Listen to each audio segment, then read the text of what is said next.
Narito na po tayo sa huling Huwebes ng Royal Blood. Episode 69 na tayo mga kapuso. Umiiyak nga tong si Loida kasi nga iniisip niya sobrang gulo na talaga na nangyayari sa pamilya Royales. Ang daming napahamak, lalo na itong si Louie na ulila sa ama. Tapos ang nanay niya nabaliw pa. Tapos ito nga si Archie, nabaldado ang ama. Tapos ang nanay niya comatose. Kaya umiiyak talaga si Loida, hindi niya na makayanan ng mga nangyayari. Samantalang itong si Jenny, hindi naman sa masama ang sinasabi ko, papaano kung matuluyan na nga talaga si Ma'am Diana, papaano na si Archie. Alam nyo, lahat ng kamalasan ni Sir Gustavo napasa sa mga anak niya. Kaya yung mga anak niya ang nagturusan na lahat ng to. Sabi naman ni Manang Cleope, walang kasalanan dito si Sir Gustavo. Nagsimula ang lahat ng ito dahil kay Sir Eduardo. Sa kanya nagsimula ang kasamaan ng lahat ng ito. Kailangan masiwalat ko na ang lahat. Kailangan masabi ko na sa kanila to, umalis si Manang Cleope. At meron siyang revelation pagdating kay Napoy. Sabi niya, Sir Napoy, meron na akong sasabihin sa'yo. Wala kang kasalanan. Kailangan mo lang sa gawin ngayon ay mapatawad mo sila at mapatawad ka nila. Kasi nagkaroon sila ng ng masinsinang usapan ni Napoy, heart to heart talk. Sabi ni Napoy, hindi ko alam kung tama ba yung desisyon ko na samahan si tatay dito sa bahay na. Sabi ni Manang Cleope, si Sir Gustavo, wala siyang kasalanan. Ang may kasalanan ng lahat ng to, walang iba kundi ang lolo ninyo. Noong mga bata pa sina Sir Eduardo saka si Sir Gustavo, nagkaroon sila ng paligsahan. Sabi nung ama, kung sino man sa dalawa sa inyo ang unang-una makakaabot ng alkansya na yun, na nandun sa may puno, siyang mananalo. Nagkaroon sila ng paligsahan. Ngayon si Gustavo, dinaya niya yung nakababata niyang kapatid na si Eduardo. Na talisod siya. Tapos tinapakan niya, 'di ba? Sinipa niya si Eduardo. So nung paglapit ni Gustavo, tuwang-tuwa siya. Sa kanya yung pera, yung laman ng alkansya niya, binasag ng ama niya, tinapon. So siya yung may pera. Si Eduardo ang kawawa, wala siyang pera. Sabi niya, tay, nandaya po si kuya. Sinaktan niya ako, sabi ng ama niya, alam mo Eduardo, walang mangyayari sa'yo kung ganyan kakahina. Dito sa buhay natin, kailangan mo maging tuso. Kailangan mo maging masama sa kapwa mo. Kailangan mo maging manlamang para ikaw ang manalo sa laban. Yun. Pinalaki kasi ng ama nila, 'di ba? Yung lolo ni Napoy. Kaya naging ganyan sina Gustavo sa si Eduardo. Kaya tamang sabi ni Cleope, wala yan sa tao, kundi yan talagang nagmula talaga yan sa pagpapalaki ng mga magulang. Pero nasa sayo na yun, choice mo yun kung saang lugar ka, 'di ba, pipili. Kung pipiliin mo yung buhay na masama o pipiliin mo yung mabuhay ng mabuti. So sabi ni Christoph, so ganun pala sila. Kaya ngayon ginagawa ni tatay ito sa mga anak niya. Pinahirapan niya yung mga kapatid ko. Yung mga kapatid ko ang nagdurusa. Sinabi niya, So sabi naman ni Cleope, kailangan mo silang tulungan, Napoy, na magpatawad. Sabi naman ni Emil, duda pa rin ako sa mga sinabi ni Margaret sa ni Andrew na sila yung magkakakuntsaba. Sabi niya, paano kung nandito pa yung mga apprentice ni Margaret? Baka si Christoph or si Beatrice. Hindi tayo nakakasiguro. Saka paano mo mapapatawad sila, Napoy? Sabi naman ni Cleope, pwede ba huwag mo nang guluhin si Sir Napoy yung isipan niya? Umamin na nga si Margaret sa kasalanan niya na siya ang pumatay kay Gustavo. Sinabi niya, So, ito talaga si Emil, talagang talagang hindi talaga siya mapakali. Dahil nga masama ang kutob niya na hindi pa tapos ang investigasyong ito. Samantalang si Louie umiiyak, talaga nagdadalamhati at nagluluksa sa pagkamatay ng kanyang ama. Humihingi siya ng tawad habang siya nag-iisa. Nagsasalita siya, sabi niya, sorry dad, hindi tayo nagkaayos nung ikaw ay mamatay. Masama ang loob ko sa iyo. Nagkasamaan tayo ng loob. I'm sorry, humingi siya ng tawad. Ngayon, hindi niya alam na sa likuran niya si Beatrice. Pinuntahan siya ni Beatrice at umupo ito sa kanyang tabi. Merong 1 meter apart. Sabi ni Beatrice, tumulong ako sa pagpapaasikaso ng libing ng dad mo. And then, galing siya sa funeral And then, pumunta rin siya sa kanyang abogado para mag-asikaso ng legal papers. Kasi, sinabi niya kay Louie na aampunin niya na ito.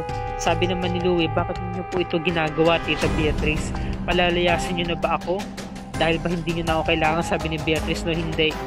Hindi kita palalayasin. Payag ka ba na ikaw ang kukupkupin ko? Gusto kong maging mabuting tita sa'yo. Kasi Louie, pagod na akong maging masama. Merong isang tao ang tumulong sa akin na talagang nagpamulat ng kaisipan ko na kailangan natin maging mabuti. Diba? Tayo ang pipili ng ating destinasyon. Yung tatahakin natin sa buhay. Samantala, kinabukasan, dinalo ng pamilya kay Lolo yung matutulog ng mahaba. Sabi niya, no? So, sabi ni Lizzie, ang cute dito ni Lizzie, sabi niya, yakapin na lang kita, kuya pinsan, nang sa ganun mabawasan yung sakit na nararamdaman mo. Umiyak talaga si Archie at nakikiusap siya na sana magising na, magbalik na ang mami niya kasi miss na miss niya na ito. At ang ginawa naman ni Louie, niyakap rin niya itong si Lizzie saka itong si Archie, nag-group hug talaga sila. Kaya nga sabi naman ni Napoy, sana wag sila magbago. Yung lumaki sila na ganyan pa rin at hindi sila nag-aaway. Diba? So ang gandang-ganda rito ni Beatrice, magkadikit sila ni Napoy. So sabi naman ni Christoph, tahimik na si Christoph tulala. Walang kibo. Yan, nakaupo siya sa window, sabi niya, nagpaparinig ka ba? Sabi ni Napoy, no, hindi ako nagpaparinig. Nasabi ko lang to para magkaroon na ng pagpapatawad ang bawat isa sa atin. Palayain na natin ang sama ng loob. Sabi niya, no? Kasi naalala niya yung mga panahon na nakikiusap sa kanya yung ama niya. Ito yung huling araw na nagkasama sila mag-ama kasi itong gabing to mamamatay na si Gustavo, di ba? Sabi ni Gustavo, tulungan mo ko, Napoy, na ayusin ang pamilyang ito. Pagkasunduin natin sila, gusto kong mabuo ang pamilyang ito. Sabi ni Napoy, no, pinagsisisihan na ni tatay ang mga kasalanang nagawa niya sa inyo. Sabi niya, no, kaya sana magkasundo na tayo. Kalimutan na natin ang mga galit sa ating puso. Kinuha niya yung kamay nung dalawa niyang utol, di ba? Samantalang si Christoph wala na talagang kibo. Ayan, no. So umalis na yung doktor at kinuusap sila ng doktora, sabi niya alis na muna daw siya. So binigyan na rin niya ng advice yung pamilya na kailangan nyo rin magpahinga. So ito na, umalis na nga si Napoy sa si Beatrice. Tanging si Christoph na lamang ang natira. At nagkaroon nito ng moment sa kanyang asawa. Humihingi siya ng tawad, sabi niya, alam ko hindi ako naging mabuting asawa sa'yo. Naging mahigpit ako. Akala ko madadala kita sa kayamanan, sa mga alahas, sa mga palamuti at kung ano-ano pa. Pero hindi ko alam na nasasakal ka na pala sa akin. Sabi niya, no? Grabe, sobrang ganda ng linya ng sinabi dito ni Christoph. Sabi niya, no? Gumising ka na para palayain na kita. Diba sabi niya, no? Love, gumising ka na para palayain na kita. Grabe, sobrang sakit nun, no? Kailangan niya nang i-let go yung pinakamamahal niya kasi obsessed siya kay Diana. Sabi niya, I love you so much, pero nakita ko na hindi ka masaya para sa akin. Natauhan na si Christoph, no? Diba yung forgiveness kasi yun yung kailangan talaga sa kanya, yung acceptance, yun yung pinaka-importante. So hinawakan niya yung mga kamay ni Diana at umiiyak talaga tong si Christoph. So unti-unti itong lumalayo, no? So ibig sabihin pinapalaya niya na si Diana.